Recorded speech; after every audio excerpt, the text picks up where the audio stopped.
बिस्मिल्लाहिर्रहमानिर्रहीम। अफमन काना अला बय्यिनतिन मिर रब्बिही व यतलूहु शाहिदुम मिनहु व मिन क़ब्लिही किताबु मूसा इमामन व रहमा।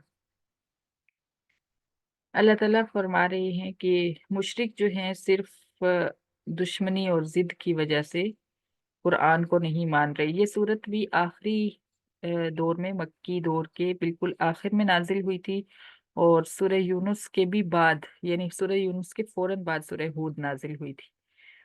तो तकरीबन वही अंदाज इस सूरत के अंदर भी है, और वही चीजें कि आखिरी दौर था और जुल्म सितम हद से बढ़ चुका था काफिरों का।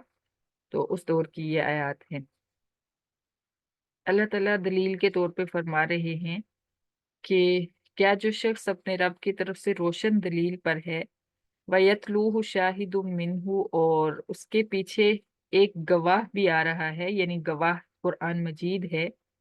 नबी पाक सल्लल्लाहु अलैहि वसल्लम इससे मुराद हैं। जो शख्स से मुराद नबी पाक सल्लल्लाहु अलैहि वसल्लम अपने रब की तरफ से रोशन दलील यानी तौहीद को लेकर आए हैं, और इस तौहीद का गवाह जो है कुरान पाक भी है, जो कि नबी की तस्दीक करता है। वमिन कबली ही किताबु मूसा इमाम व रहमा, और इस कुरान की तस्दीक करने के लिए तौरात और इंजील, तौरात मौजूद है, मूसा की किताब, जो इससे पहले इमाम और रहमत थी, यानी पेशवा और रहमत थी, रहनुमा और रहमत थी। उलाइका युमिनूना बिही, वो यहूदी जो तौरात पर सही ईमान रखने वाले थे, वही इस कुरान को भी पहचानेंगे। जो यहूदी और ईसाई कुरान का इनकार करते हैं, दर हकीकत वो तौरात का भी इनकार करते हैं, क्योंकि तौरात ने बार बार कुरान मजीद की तस्दीक की है। कुरान मजीद का तज़किरा तौरात के अंदर आया है। तो जो सच्चे यहूदी थे वो कुरान को भी मान लेते थे और ईमान भी कबूल किया उन्होंने। तो अल्लाह ताला फरमा रहे हैं कि वो यहूदी जो हैं वो इस कुरान पर ईमान लाएंगे। वमन यकफुर बिही मिनल अहज़ाबि फन्नारु मौइदुहु, और जो भी ग्रोहों में से, चाहे यहूदी हो, ईसाई हो, मक्का वाले हों, कोई भी हो, कुरान का इनकार करेगा तो उस जहन्नुम उसकी वादागाह है। अल्लाह उसको जहन्नुम में फेंक देगी। फला तकु फी मिरियतिन मिन, लिहाजा ए पैगंबर सल्लल्लाहु अलैहि वसल्लम, तू भी इस कुरान की सच्चाई में शक में ना पड़। जैसे पीछे भी हमने इसकी डिटेल पढ़ी है ना, कि आपको जब इतनी ज्यादा तकजीब होती थी तो आपको कभी कभी लगने लगता था कि मुमकिन है मैं ही गलत हूँ, मेरे साथ ही कुछ ऐसा हो रहा हो कि मुझे फील नहीं हो रहा, मुझे समझ नहीं आ रही। तो अल्लाह ताला बार बार फिर फरमा रहे हैं कि आप शक में ना पड़े। इन्नहुल हक्कु मिर रब्बिक, कुरान आपके रब की तरफ से सच्ची किताब है। वलाकिन्ना अक्सरन नासि ला युमिनून, लेकिन अक्सर लोग इस पर ईमान नहीं लाते। वमन अज़लमु मिम्मन इफ्तरा अलल्लाहि कज़िबा, और उससे से बड़ा जालिम कौन है जिसने अल्लाह पर झूठ बांधा।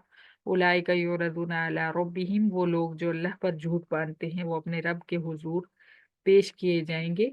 वयक़ूलु अशहादु हाउलाइ अल्लज़ीना कज़बू अला रब्बिहिम, और पैगंबर जो है गवाही के तौर पे पैगंबरों को पेश किया जाएगा, और हर कौम के जो बड़े होंगे, जो रहनुमा होंगे, उनसे गवाही मांगी जाएगी उनकी कौम के बारे में। तो गवाह जो हैं वो पेश करके अल्लाह के हुजूर अर्ज करेंगे, ये हैं वो लोग जिन्होंने अपने रब पर झूठ बांधा। अला लानतुल्लाहि अलल ज़ालिमीन, ये इदखाल इलाही है, ये जुमला अल्लाह ताला की तरफ से है। अल्लाह फरमाते हैं, खबरदार सुनो, अल्लाह की लानत है जालिमों पर, ऐसे झूठों पर जो अल्लाह पर झूठ बांधने से भी गुरेज नहीं करते। अल्लज़ीना यसुद्दूना अन सबीलिल्लाहि व यबगूनहा इवजा, ये वो लोग हैं जो अल्लाह की राह से खुद भी रुकते हैं और औरों को भी रोकते हैं, और इसके अंदर टेढ़ी टेढ़ी राहें इख्तियार करते हैं। जैसे कल मैंने आपको एक वीडियो ग्रुप में शेयर की थी, जो हमारा मेन ग्रुप है, उसके अंदर आपने देखा होगा कि किस तरह से लोगों को गुमराह किया जा रहा है दीन के नाम पे। यही वो लोग हैं जो जालिम हैं, जो अल्लाह की सीधी राह में टेढ़ी राहें तलाश करते हैं, शिर्क करके लोगों को भटकाते हैं। वहुम बिल आखिरती हम काफिरून, और वो आखिरत का भी इनकार करने वाले हैं। क्योंकि जो आखिरत पर यकीन रखने वाला होता है ना, उसको हर लम्हा वो अपने ऊपर खुद निगरान होता है। उसको पता होता है कि मैंने कल को अल्लाह के हुजूर खड़े होके अपने हर हर अमल का जवाब देना है। तो इसलिए جو آخرت پر یقین نہیں رکھتا اس کو دنیا ہی سب کچھ لگتی ہے، وہ اپنی دنیا سنوارنے میں لگا رہتا ہے کہ میں اپنی دنیا کی زندگی سنوار لوں، میرا سب کچھ ٹھیک ہونا چاہیے، چاہے دوسروں کے ساتھ ظلم ہو، زیادتی ہو، کسی کا حق مارا جائے، اس کو کسی کی پرواہ نہیں ہوتی کیونکہ اس کو آخرت کا یقین نہیں ہوتا اور دنیا ہی سب کچھ لگ رہی ہوتی ہے۔ لیکن جن کو آخرت پر یقین ہوتا ہے وہ اس کے مقابلے میں اپنی دنیا بگڑتی دیکھ بھی لے، وہ سمجھتے ہیں کہ میری دنیا خراب ہو جائے لیکن میری آخرت خراب نہیں ہونی چاہیے۔ خاص طور پہ مال جائیداد دولت کے معاملے میں یہ چیزیں ہوتی ہیں کہ جو لوگ خیانت کرتے ہیں، بے ایمانی کرتے ہیں،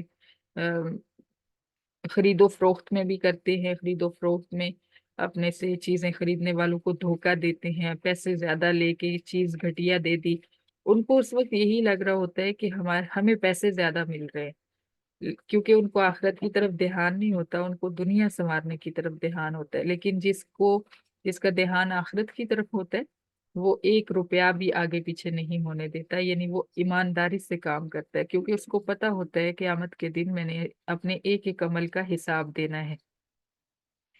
تو جو آخرت کا انکار کرنے والے ہیں وہ سیدھی راہ میں بھی ٹیڑھے راہیں اختیار کرتے ہیں، تلاش کرتے ہیں۔ اولئک لم یکونوا معجزین فی الارض وما کان لهم من دون اللہ من اولیاء، اللہ تعالیٰ فرماتے ہیں ایسی حرکتیں کرنے والے اللہ کو ہرا نہیں سکتے، اللہ کا جو قانون ہے وہ بدل نہیں سکتے۔ اللہ تعالیٰ نے ہمیشہ دیانتدار اور نیک اور ایمان والے بندے کا ساتھ دینا ہے، یہ اللہ کا قانون ہے۔ چاہے گنتی کرنے میں کسی کے پاس رقم زیادہ چلی بھی جائے گی لیکن اس کے اندر برکت نہیں ہوگی، اور کسی کے پاس گنتی میں کم بھی پیسہ روپیہ کم ہوگا، رزق کم ہوگا تو اس کے پاس برکت ہوگی کیونکہ اس نے دیانتداری سے کام کیا ہوگا۔ یہ ہر معاملے میں ہی آپ اس آیت کو لے سکتے ہیں، ہر معاملے میں جو آخرت پر یقین رکھنے والا ہے اس کے معاملات اور ہوتے ہیں، دنیا پر یقین والے کے معاملات جو ہیں وہ اور ہوتے ہیں۔ تو اللہ فرماتے ہیں کہ ایسی حرکتیں کر کے لوگ اللہ کو ہرا نہیں سکتے اور اللہ کے علاوہ ان کا کوئی دوست بھی نہیں ہے، اگر اس چیز کو سمجھ جائیں تو کامیابی پا لیں گے۔ یضاعف لهم العذاب، پھر صرف یہاں تک کی بات ختم نہیں ہو جاتی کہ دنیا کی زندگی میں ان کے لیے دھکے کھانا لکھا ہوتا ہے، بلکہ آخرت میں ان کو دگنا عذاب دیا جائے گا۔ اللہ کی پناہ میں آتے ہیں ہم، اللہ تعالیٰ ہم سب کو اس چیز کی سمجھ عطا فرمائے۔ ما کانوا یستطیعون السمع وما کانوا یبصرون، اللہ فرماتے ہیں کہ یہ ایسے لوگ تھے جو نہ تو سننے کی طاقت رکھتے تھے اور نہ ہی دیکھنے کی طاقت رکھتے تھے۔